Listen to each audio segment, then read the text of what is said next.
Hi, my name is Chad Bishop. I'm the product manager for Greenworks Tools, and I would like to tell you a little bit about a new product that we're bringing to market. It's our UTV, it's our Stealth and our Stealth HD that's going to launch in 2019 in Q1 and Q2. It's lithium-ion powered with up to 35 miles per hour. It's maintenance free, it's easy to use, and it's going to be a game changer for our customers. It's going to fit huge for the hunting market because of the quiet and durability that it allows customers to have.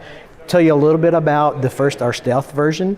It goes up to 35 miles per hour. It's got 10-inch worth of clearance. It's got 1,250 towing capacity with a box capacity of 500 pounds.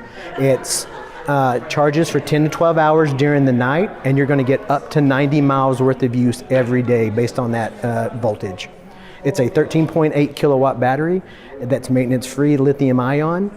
And then our next version is our Stealth HD, which is a little bit larger utility vehicle, a little bit more power, but it goes as well up to 35 miles an hour with 90 miles worth of runtime based on a 10 to 12 hour charge. It's maintenance free. And the key selling piece to this is the quietness to it. Instead of in the past where you've got your gas powered where you can really hear the volume, this is quiet. It allows hunters to come in and come out of their area without it disturbing the environment around them. This will be available to our current Greenworks dealer program, but it's also going to allow us to get into additional dealers. Instead of the past where we've really been focused on the landscaper side of the business, now with this product line is going to allow us to add to our dealer network, and we'll be able to go to different dealers and avenues throughout the country.